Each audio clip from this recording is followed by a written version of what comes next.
Você está ouvindo uma ministração da comunidade cristã de Três Coroas. Que essa mensagem possa edificar a sua vida. Tá bom, obrigado. A gente vai continuar falando um pouquinho não. Quando a gente fala sobre o Espírito Santo, não é pouquinho que se fala, mas a gente vai continuar nesse assunto mais um tempo.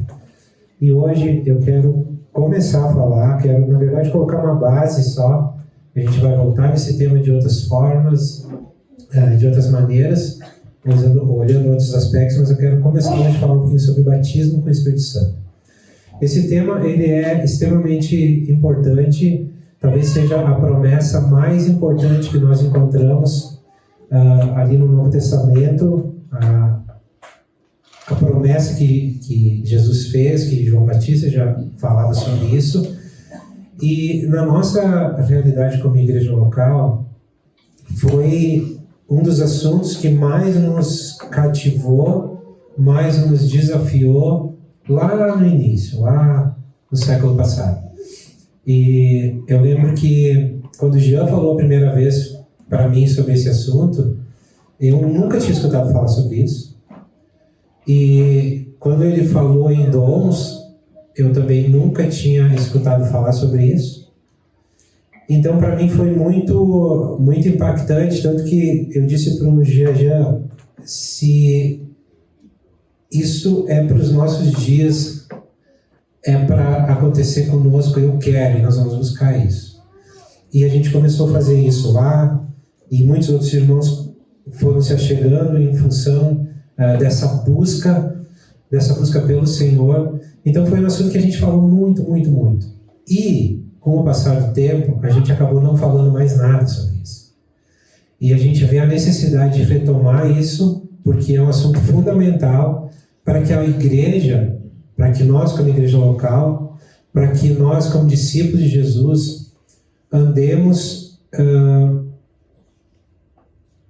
cheios de poder para cooperar, para cumprir o propósito pelo qual nós fomos criados.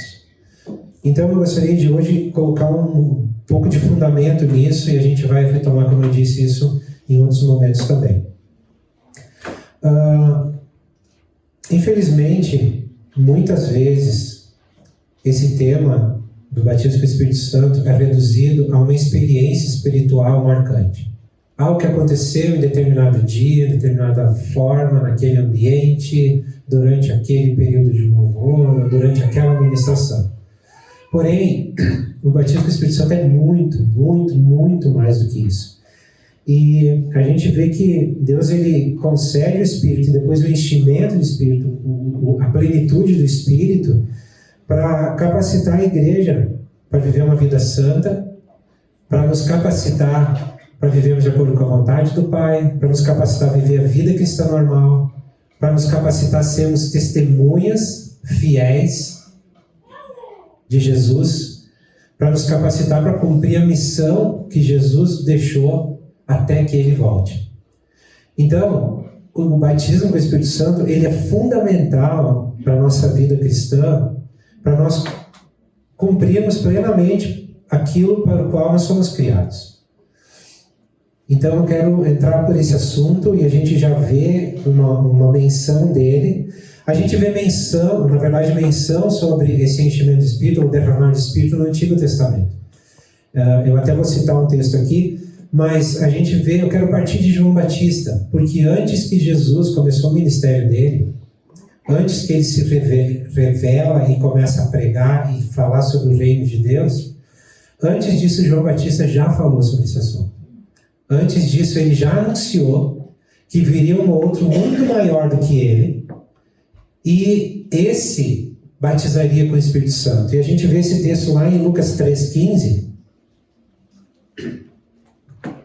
Lucas 3,15, 16 diz o seguinte: o povo estava em grande expectativa, questionando em seus corações se acaso João não seria o Cristo ou o Messias. João respondeu a todos: eu os batizo com água, mas virá alguém mais poderoso do que eu, tanto que eu não sou digno nem de curvar-lhe e desamarrar as correias das suas sandálias. Ele os batizará com o Espírito Santo e com fogo. Então João, ele já vem anunciando primeiro alguém muito maior do que ele. João, ele deixava muito claro: eu vim preparar o caminho para aquele que está chegando. Ele estava anunciando o Messias, ele estava anunciando o reino de Deus que estava chegando. E João, ele batizava com água para arrependimento de pecados. Era uma forma de mostrar exteriormente algo, é um batismo exterior, preparando para a chegada do reino de Deus que estava às portas. E João, ele afirmava então que viria um outro que faria uma obra não exterior, mas uma obra interior. Porque esse batismo, ele seria um batismo que mexeria com todo o interior das pessoas. Mudaria a realidade interior da humanidade. Então, João Batista, ele já anuncia isso. Nós vemos que o batismo, ele é, olhando para o que João falou, o batismo do Espírito Santo, ele é concedido pelo Senhor Jesus. É por ele que é concedido. Nós vemos que é uma promessa que está diretamente associada com a vinda do reino de Deus, com a chegada do reino de Deus. E também que faz parte da herança espiritual que nós temos em Cristo. Então é para todos nós, para cada um de nós. Jesus, ele promete um derramamento do Espírito em Lucas 24, 49.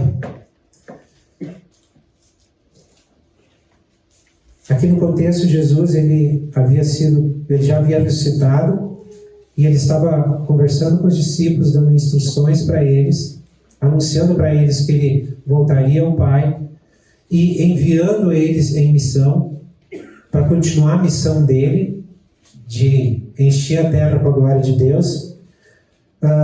Mas antes de eles irem,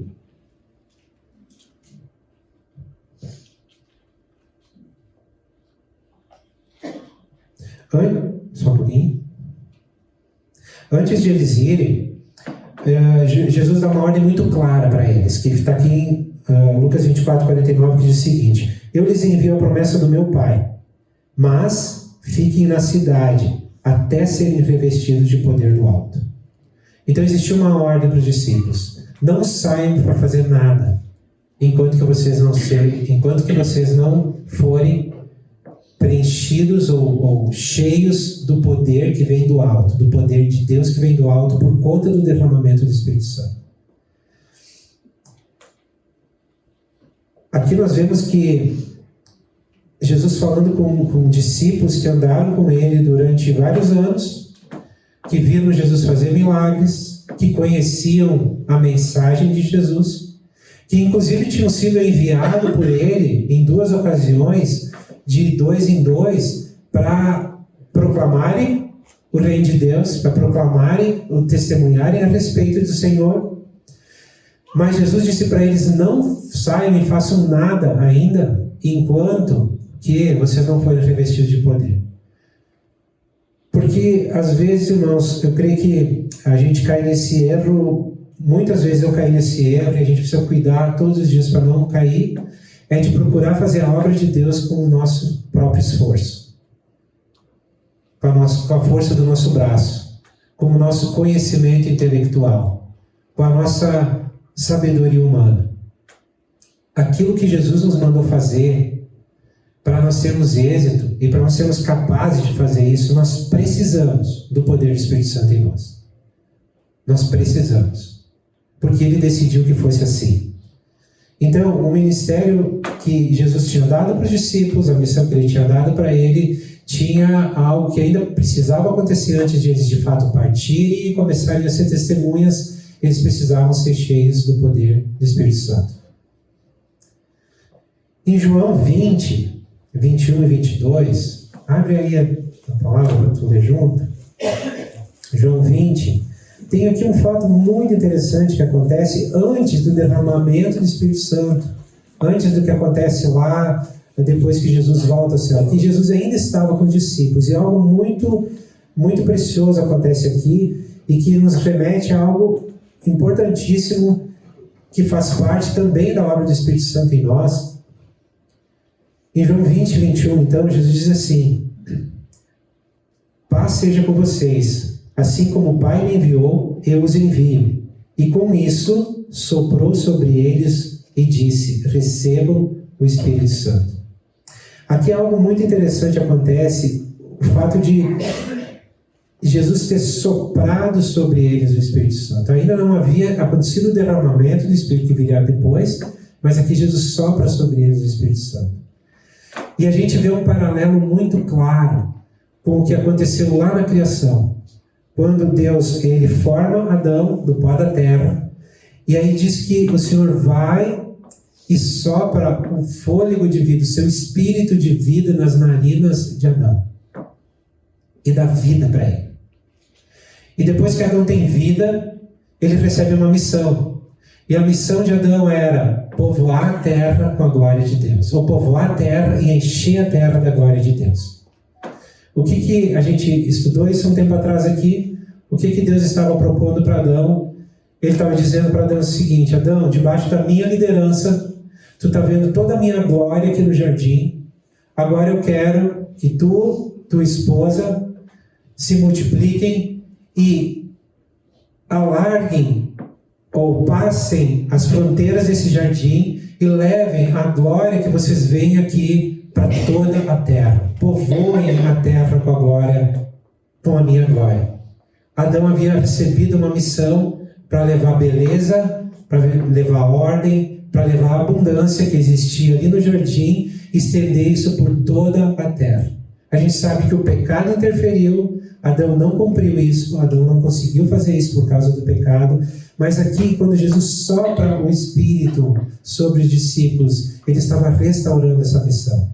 Ele estava dizendo para os discípulos: olha, ele não disse isso, né? Não está registrado, mas eu penso, imagino que ele poderia ter dito para eles: olha, vocês lembram a missão que foi dada para Adão? Pois é, eu estou restaurando ela agora, ela está sendo restaurada em mim. Então, recebam um sopro de vida, para que vocês levem ordem, beleza e abundância por todos os lugares que vocês andarem.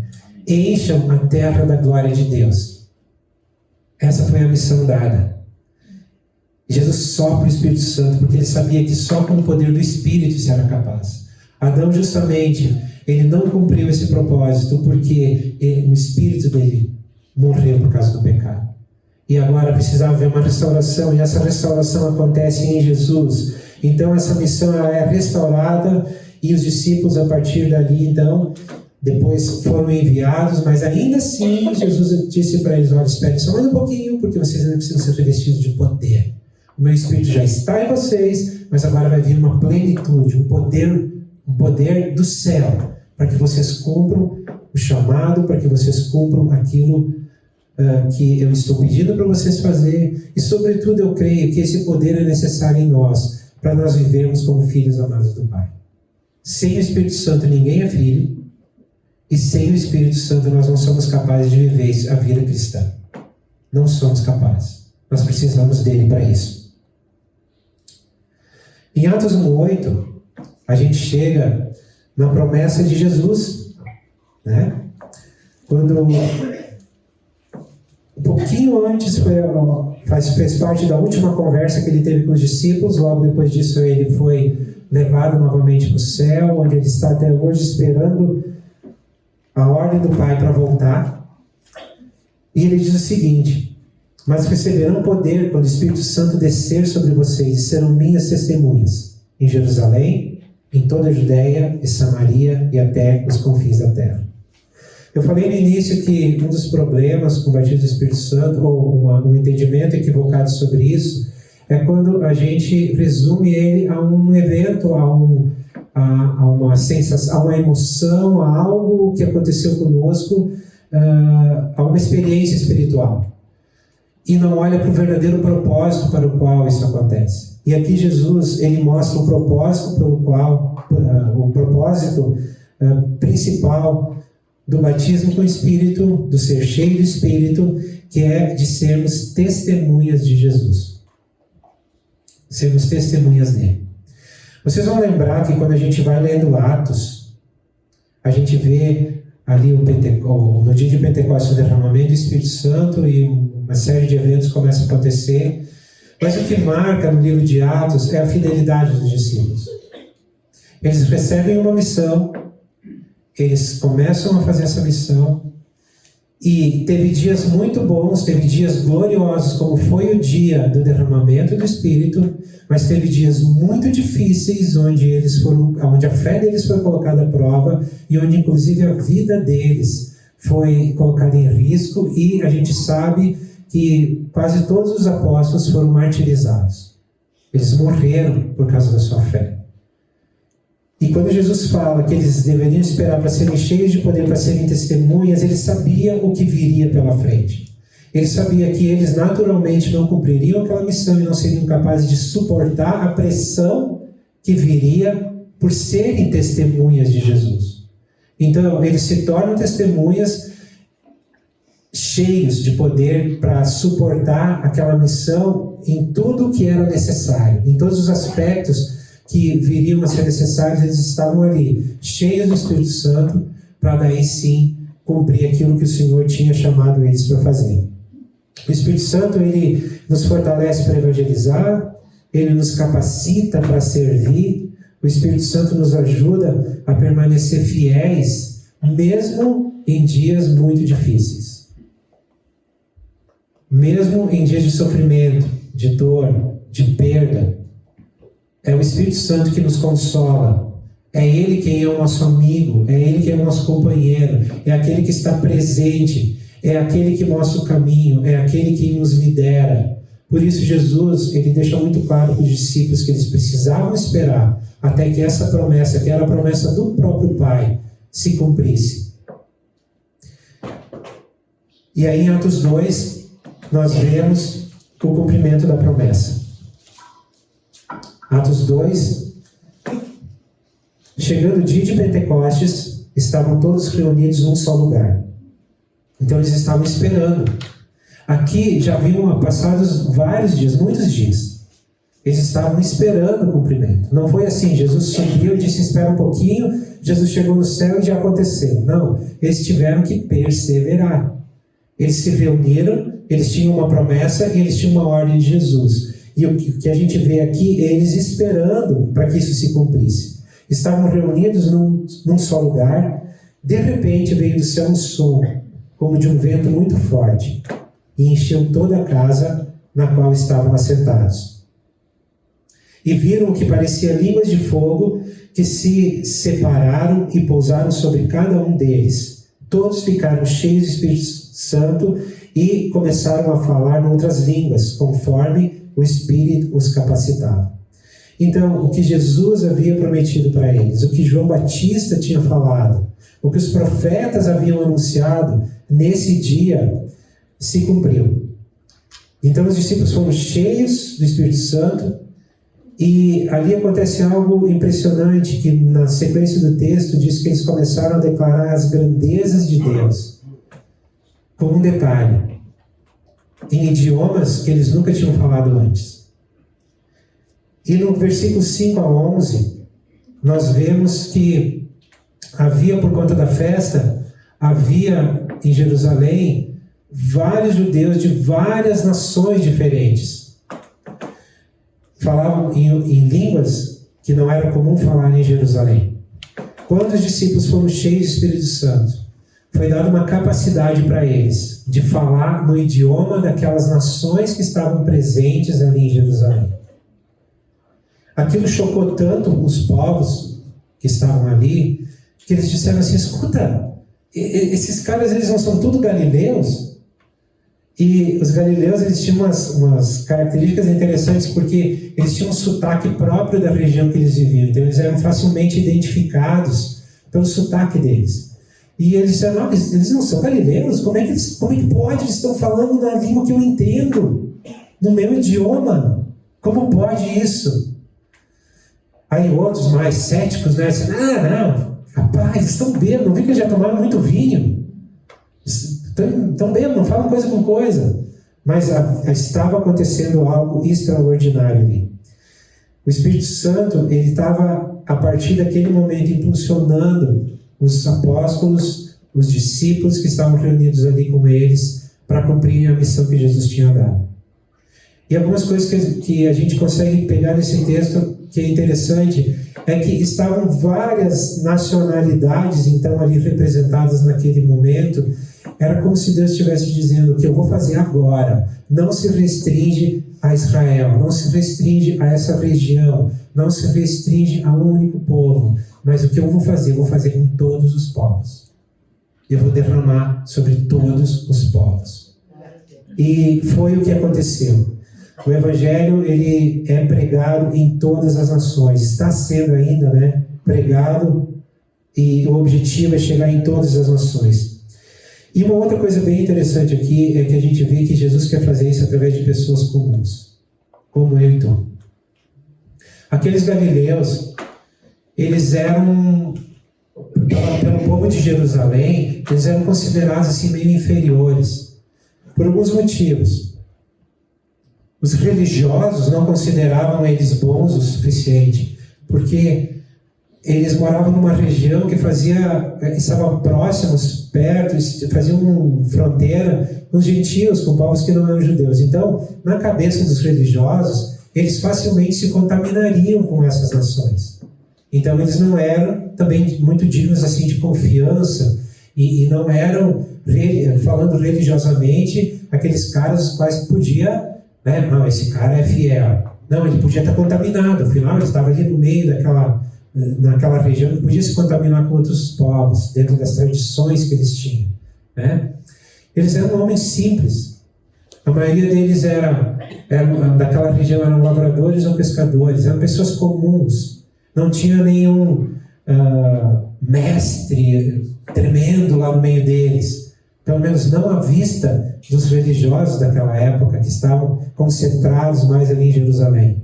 Então, Jesus, ele mostra que o que ele quer fazer com pessoas comuns. A missão é para todos nós, para cada um de nós. Eu sempre gosto de dizer que a única diferença que nós podemos ter um para com o outro é o encargo que recebemos de Deus. Alguns fazem uma certa função, outros outra função, outros ainda outra, mas nós somos iguais diante do Senhor, e o que Ele tem derramado sobre nós, que é o Espírito Santo, Ele capacita a todos nós a cumprirmos a missão que Ele nos deu. Aí a gente pode dizer assim: não, mas eu não tenho tanta facilidade para falar. Tá bem, mas tu vai ter muita facilidade em outras áreas. Eu não tenho tanta facilidade em servir em tal necessidade. Tá bem, mas o poder de Deus que está em ti, Ele vai te capacitar, está te capacitando e já te capacitou para servir em outra área.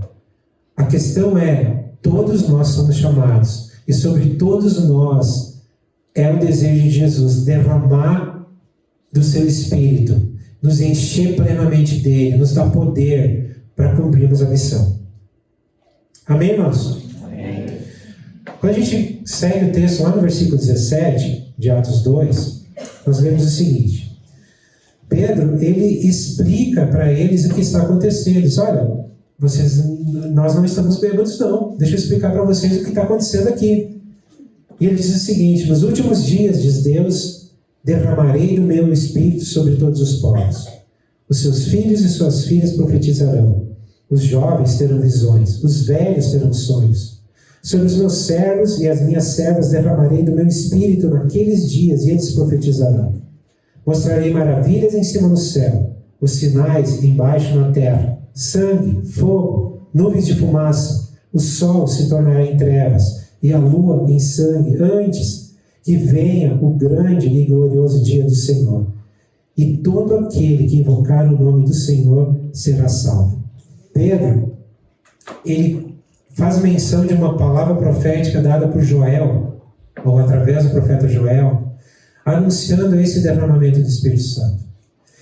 E eu gostaria de pontuar aqui que nós cremos, eu particularmente creio, que sim, foi um cumprimento profético referente àquela palavra de Joel, porém, eu creio que foi um cumprimento parcial daquela profecia do profeta Joel. Porque eu sinceramente creio que vai haver um outro grande e poderoso derramamento do Espírito Santo, que não vai ser restrito a uma região, como foi naqueles dias, mas vai ser sobre toda a terra. E todas as nações experimentarão esse derramamento. Amém. Todas as nações experimentarão um poder de Deus derramado sobre si. Isso vai gerar muitas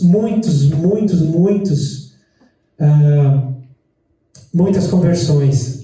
Vai gerar arrependimento profundo. Vai gerar uma volta para o Senhor. Eu creio que aquilo que nós vemos ali retratado em Atos, registrado em Atos, a gente pode olhar para aquela situação e tentar imaginar isso de uma forma global. Antes da volta de Jesus, antes do retorno dele aqui para governar a terra, eu creio que vai haver, sim, um grande avivamento. Isso vai acontecer em meio a todas as dinâmicas dos acontecimentos do fim dos tempos, dos dias que antecedem a volta de Jesus efetivamente para estar novamente aqui na terra.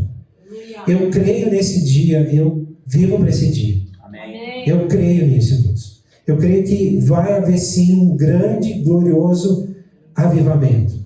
Enquanto que nós estamos andando para esses dias e clamando por Ele, orando por Ele, nós também entendemos que continuamente o Espírito Santo está sendo derramado. Cada vez que uma pessoa chega à fé, sobre ela é derramado o Espírito Santo. Ou chega a sua fé colocada em Jesus, sobre ela é derramado o Espírito Santo. Porque Jesus quer capacitar a todos para cumprirem essa missão. Todos nós somos importantes nessa missão. Pessoas comuns, eu e tu, somos chamados para fazer isso. E nós vamos fazer isso esperando aquele grande e glorioso dia, onde vai haver um derramamento como nunca se viu antes, porque vai ser de uma forma global. Nós vamos escutar nações inteiras sendo impactadas. Tomara que a gente esteja vivo nesse tempo. Tomara que a gente ainda esteja vivo para presenciar isso. Vai ter toda uma dinâmica, sim, de tempos difíceis, por conta da preparação que precisa acontecer para a volta de Jesus, mas o que a gente não pode perder de mente, perder nunca, irmãos, é que muitas vezes a gente normalmente, coloca o foco ou a nossa preocupação na dificuldade dos dias que vão anteceder a volta de Jesus. Enquanto que os nossos olhos deveriam estar na glória de Deus que vai ser manifestada naqueles dias. É isso que nós precisamos desejar. É ver a glória de Deus que vai ser manifestada antes que o Filho vai voltar para governar essa terra. Vai haver um derramamento como nunca se viu antes, irmãos. Eu creio nisso, eu creio sinceramente nisso. E eu creio que a gente pode andar em direção a isso com fé, convictos de que vai acontecer, que nós vamos poder participar de tudo isso. Quando a gente continua vendo que Pedro agora começa a falar, ele faz menção da palavra profética que estava se cumprindo ali, e aí ele começa a pregar. Ele começa a trazer a mensagem dele para o povo, para a multidão que estava reunida ali. E no versículo 22 ele diz o seguinte: Israelitas, ouçam isto. Jesus de Nazaré foi aprovado por Deus diante de vocês por meio de milagres, maravilhas e sinais que Deus fez entre vocês por intermédio dele.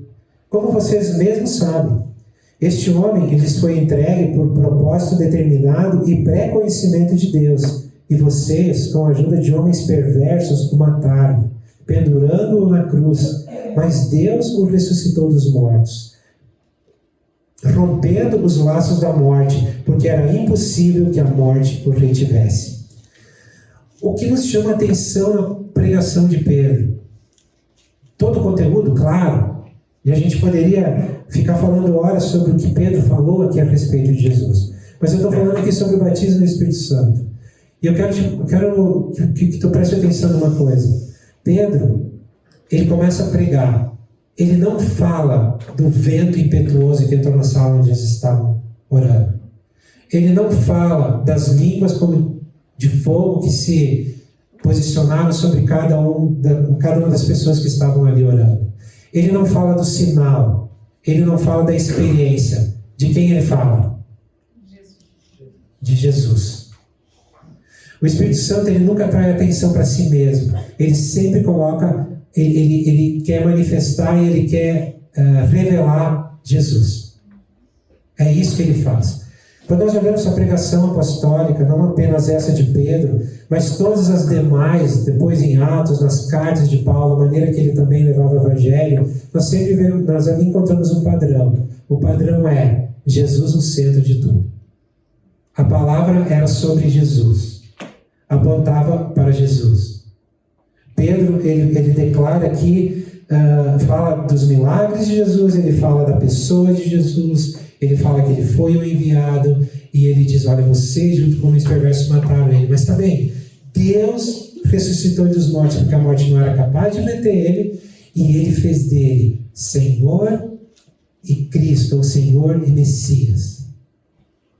Então, irmãos, Pedro, ele é muito claro na palavra dele, ele não estava deslumbrado com o que havia acontecido, mas ele havia sido tão cheio do poder ali naquele acontecimento, do poder do Espírito Santo, que fez com que a palavra dele, com que a mensagem dele tivesse um outro volume, tivesse um outro poder na comunicação, vamos dizer assim. Mas o que era a mensagem? Era Jesus. E isso, eu creio que vocês têm visto essa ênfase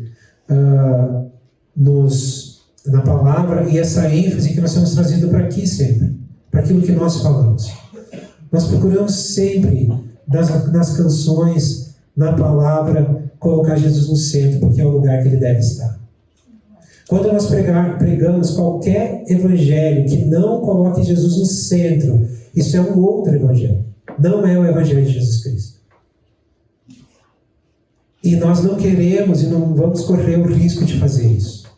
Porque nós entendemos que Jesus, sim, Ele é o Senhor. É sobre Ele que nós precisamos falar. Tudo é sobre Cristo. À medida que nós falamos dEle, olhamos para Ele, nós nos tornamos como Ele é. Então, se nós falarmos de outras, ou colocarmos outras coisas, agregarmos outras coisas ao Evangelho de Cristo, nós corremos o risco dessas outras coisas terem mais importância do que Cristo, enquanto que é Jesus e mais nada. É Ele. E a partir dele, sim, aí todas as outras coisas começam a se mover. E a igreja também começa a se movimentar. Mas Jesus precisa estar no centro, não apenas a nossa pregação, mas a nossa fé, na nossa vida diária, na maneira que vivemos. Jesus é o centro. Ele é o Senhor. Amém, irmãos? Como é isso para ti? Quando a gente continua na palavra, no versículo 25, nós vemos agora Pedro falando de um outro profeta, que também foi rei, o rei Davi, que em muitos salmos profetizou a respeito do Messias.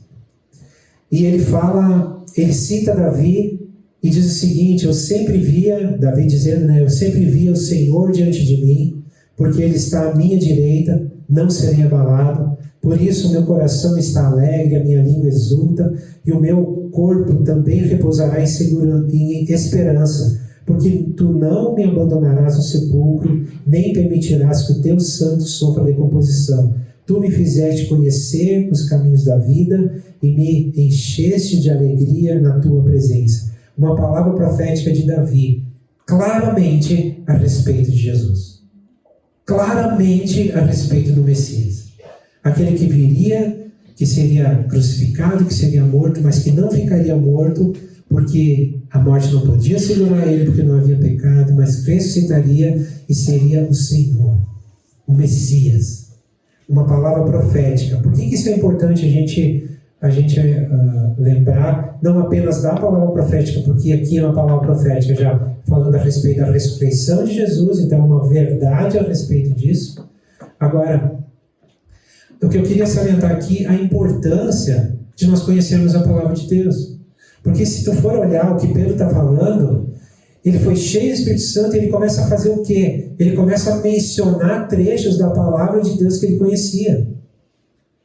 O Espírito Santo foi lembrando ele de partes, de textos, de porções da palavra que ele conhecia. Então ele cita o profeta Joel, aqui ele está citando Davi. Ele estava falando daquilo que ele conhecia. Irmãos, o Espírito Santo, ele nunca vai nos levar para longe do que a palavra de Deus diz. Nunca. Nenhum tipo de manifestação, nenhum tipo de sinal, nada, ele vai nos levar para longe daquilo que a palavra de Deus afirma que é verdade. Ele sempre vai estar alinhado com a revelação da palavra de Deus. Eu gosto muito quando Jesus estava falando lá no sermão profético do final dos tempos, lá em Mateus 24, não é lá, é em João que ele fala isso. Ele diz que o Espírito Santo, ele enviaria o Espírito Santo, e entre outros atributos que ele dá ao Espírito Santo, ele diz que ele iria nos falar das coisas que ainda estão por vir. Eu creio que o Espírito Santo, ele vai sim nos revelar dias que ainda estão por vir, a partir da palavra de Deus. Ele vai mostrar, está vendo o que está acontecendo aqui? Pois é, isso está escrito aqui. E o desenvolvimento disso vai ser assim, depois isso e depois isso. O Espírito Santo, ele usa a palavra de Deus para nos liderar. Ele usa a palavra de Deus para nos direcionar, para nos pastorear. Ele nunca vai nos levar para longe da palavra de Deus. Então, qualquer coisa que é atribuído ao Espírito Santo, que não está de acordo com a palavra de Deus, precisa ser questionado. Precisa ser avaliado. Porque ele nunca vai nos levar para longe da palavra. Ele sempre vai estar alinhado com aquilo que já está revelado, com aquilo que já está escrito, aquilo que já foi profetizado, aquilo que já foi dito. Interessante que a conclusão da mensagem de Pedro, ela é muito simples. No versículo 36 ele diz: portanto, que todo o Israel fique sabendo disto. Esse Jesus, a quem vocês crucificaram, Deus o fez Senhor e Messias. Essa foi a mensagem. Pedro cita Joel, ele cita Davi, e ele diz assim: a conclusão disso é que esse Jesus que vocês crucificaram, Deus o ressuscitou, e ele é o Senhor. Amém. Ele é o Senhor. Ele é o Messias que vocês esperavam. Ele é o Messias. Porque eles estavam esperando o seu Messias e não reconheceram quando ele esteve aqui.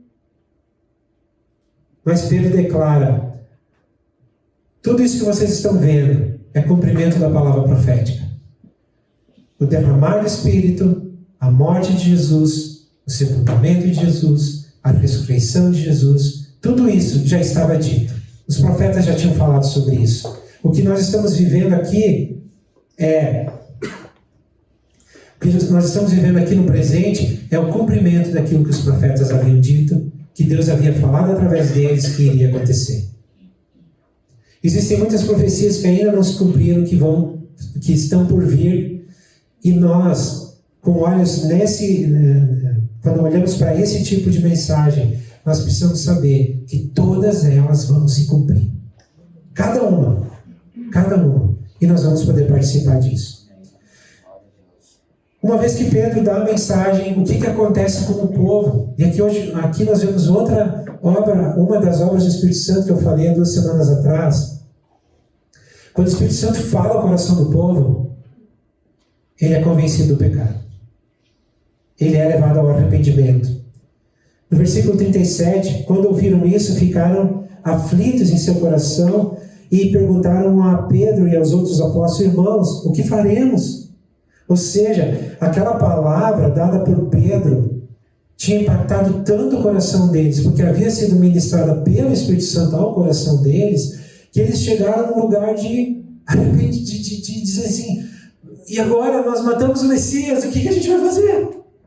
Como vai ser? O que a gente faz agora? Então, irmãos, quando o Espírito Santo ele convence,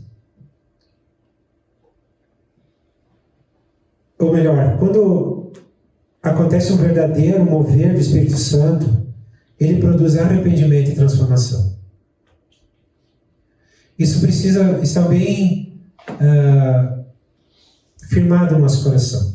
Porque muitas coisas, às vezes, muitas coisas já foram, estão sendo e ainda serão atribuídos ao Espírito Santo, moveres, sinais, e que às vezes pode não ser ele que está fazendo.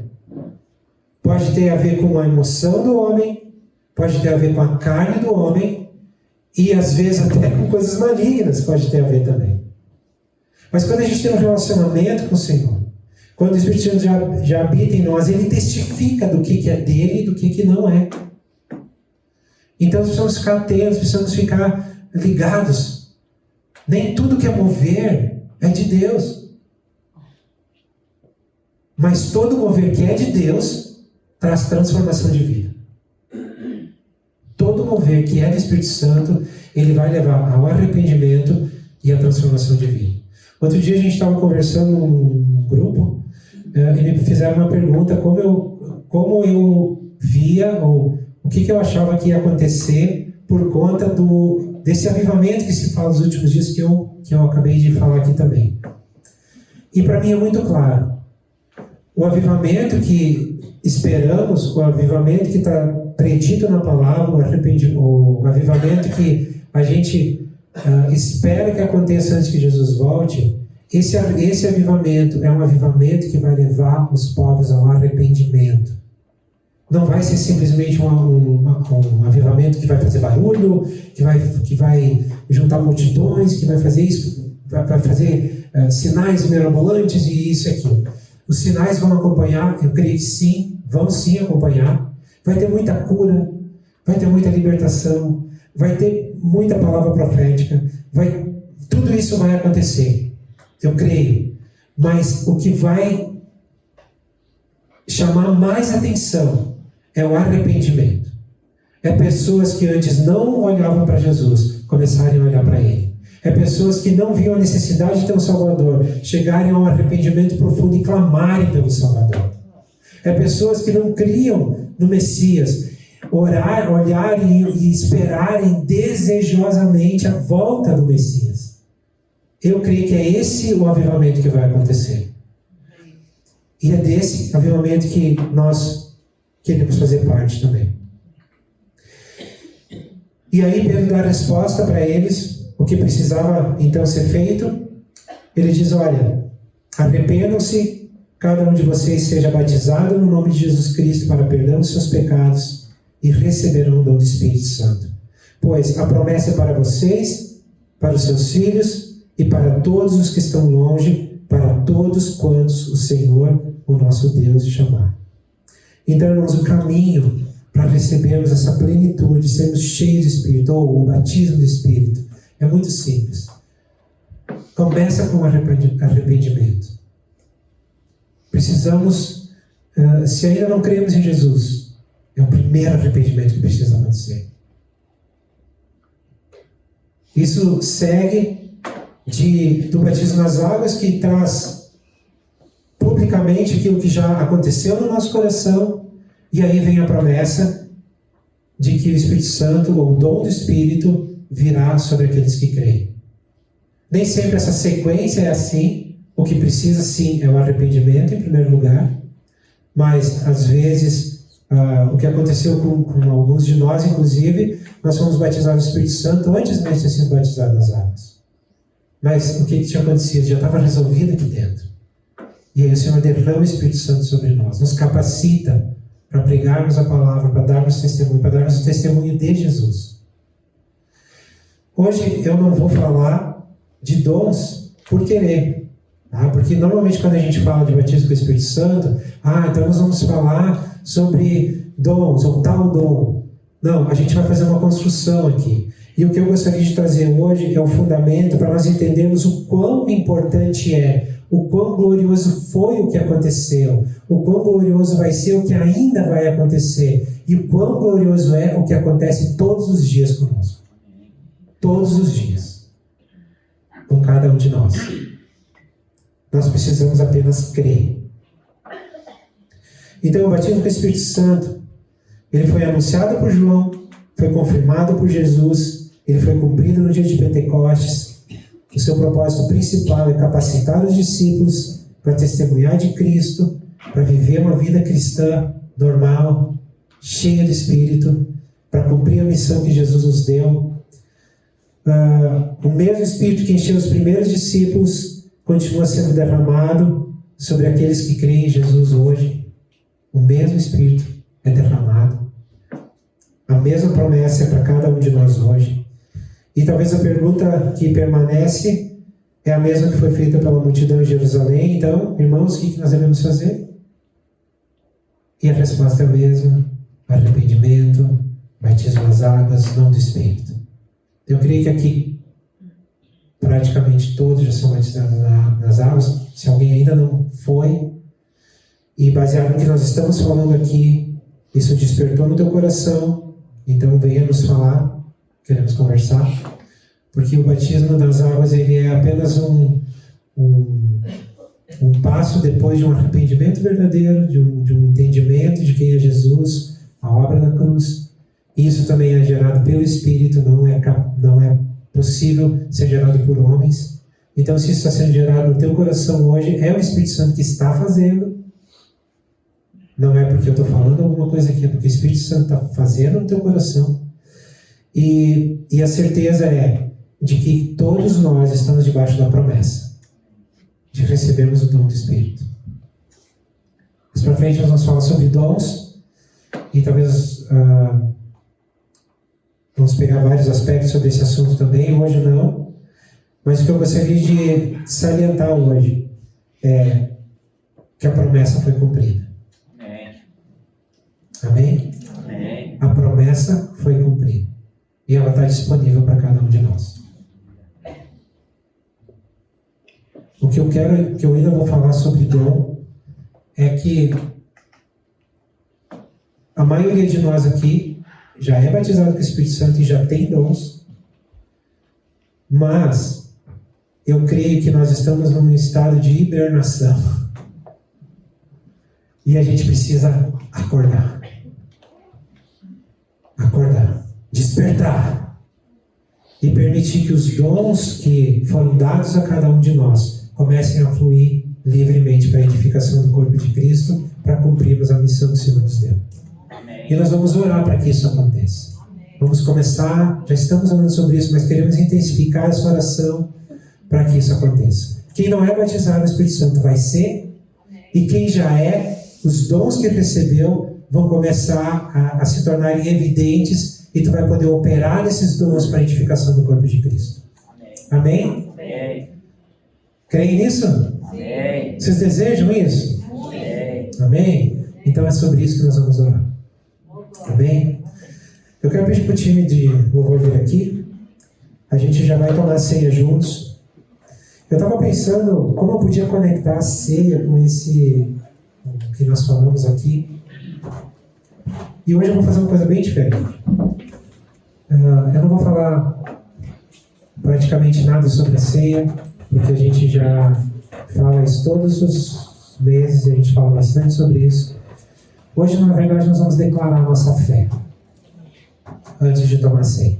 Tá? Os irmãos que vão preparar a ceia já podem fazer isso.